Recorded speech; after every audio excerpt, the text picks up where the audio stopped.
అందరికీ నమస్కారం. శ్రీరాగం వందే వాసుదేవం అంటే నేను స్కేల్ మార్చి రాసాను, అంటే చెప్పాను కూడా, అది ఎక్స్ప్లెనేషన్ అది అయిపోయింది. అయితే ఇప్పుడు తాళం చెప్పాను. అది ఏంటంటే ఖండచాప తాళం తక తకీట తక తకీట అని వస్తుంది. అంటే 2+3 2+3 2+3 అలా. అంటే 2 ఏమో ఒక బీట్కి, 3 అనేది 1.5 1.5 2 బీట్స్ వెంటనే వస్తాయి అన్నమాట.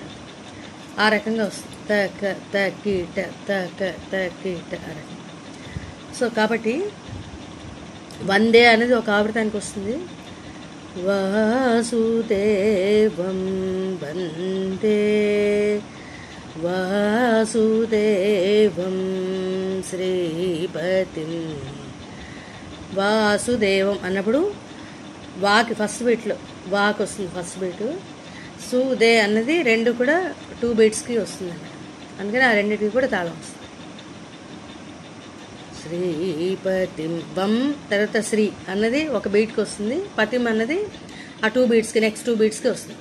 మొత్తం దీనికి సంబంధించిన సంగతులన్నిటికీ కూడా అవే సాహిత్యాక్షరాల దగ్గర తాళం వస్తుంది.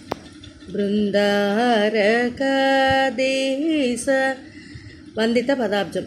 బృందార అన్నప్పుడు ఇక్కడ జాగాతో స్టార్ట్ అవుతుంది కాబట్టి బృంద అయ్యాక అకారానికి రాకి 2 బీట్స్కి వస్తుంది అన్నమాట.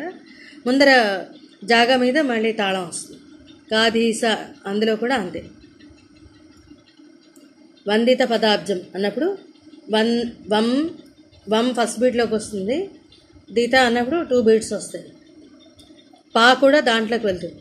దాబ్జం అన్నప్పుడు దా ఏమో ఫస్ట్ బీట్కి, మళ్ళీ 2 బీట్స్కి ఏమో జమ్ వస్తుంది. ఆ రకంగా వస్తుంది.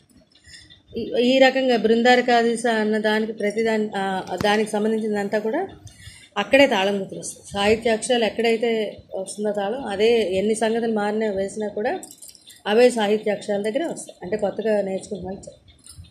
నెక్స్ట్ ఇప్పుడు చరణానికి వస్తే ఇందీవరాశ్యామం. ఇందీవ ముందర బీట్తో స్టార్ట్ అవుతుంది కదా, అంటే అక్కడ తాళం వస్తుంది.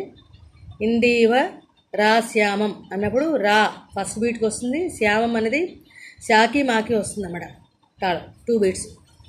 ఇందిరా కుచతటిం అన్నప్పుడు ఇందిరాలో ఇంకి వస్తుంది, దిరాకి మళ్ళీ వస్తుంది. కుచతటింలో కుచాలో పూకి వస్తుంది, తటింలో మళ్ళీ తాకి టీకి వస్తుంది. ఆ రకంగా మళ్ళీ దానికి సంబంధించినంత అది. తర్వాత చందనాంకిత సచ్చారు దేహం అన్నమాట. చందన అన్నది ఒక ఆవృతానికి వస్తుంది. హిత స అన్నది ఒక ఆవృతం. చారు దేహం చారుదే అన్నది చా ఏమో తాళం వస్తుంది ఒక ఫస్ట్ బీట్కి అనమాట. రు దే అన్నది 2 బీట్స్కి వస్తుంది. హమ్ అనేది మళ్ళీ ఫస్ట్ బీట్ వస్తుంది. హమ్ తర్వాత మందార హమ్ మమ్ అన్నది ఒక ఫస్ట్ బీట్లోకి వచ్చి దార అనేది 2 బీట్స్కి వస్తుంది. ఆ రకంగా అన్నమాట. 2+3 2+3 కదా. So first beat 1 2, next 2 beats కూడా 3 4 5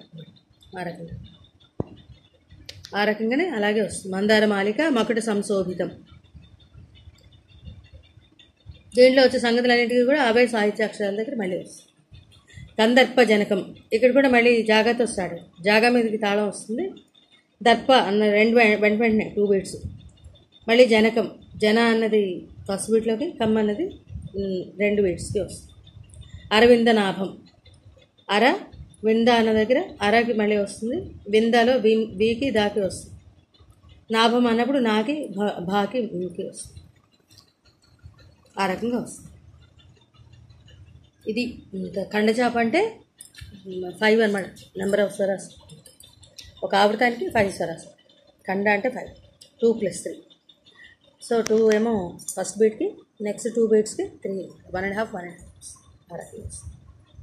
అయితే ఏంటంటే కొంచెం దీర్ఘాలు ఉన్న చోట కట్ట కూడా చూసుకోండి. అంటే ముందర రాస్తారు కదా, ఆ దీర్ఘం అయ్యే వరకు కూడా, కంప్లీట్ అయ్యే వరకు, ఆవృతం వచ్చే వరకు కూడా, ఆవృతం కంప్లీట్ అయ్యే వరకు కూడా దీర్ఘం ఎక్స్టెండ్ చేస్తారు.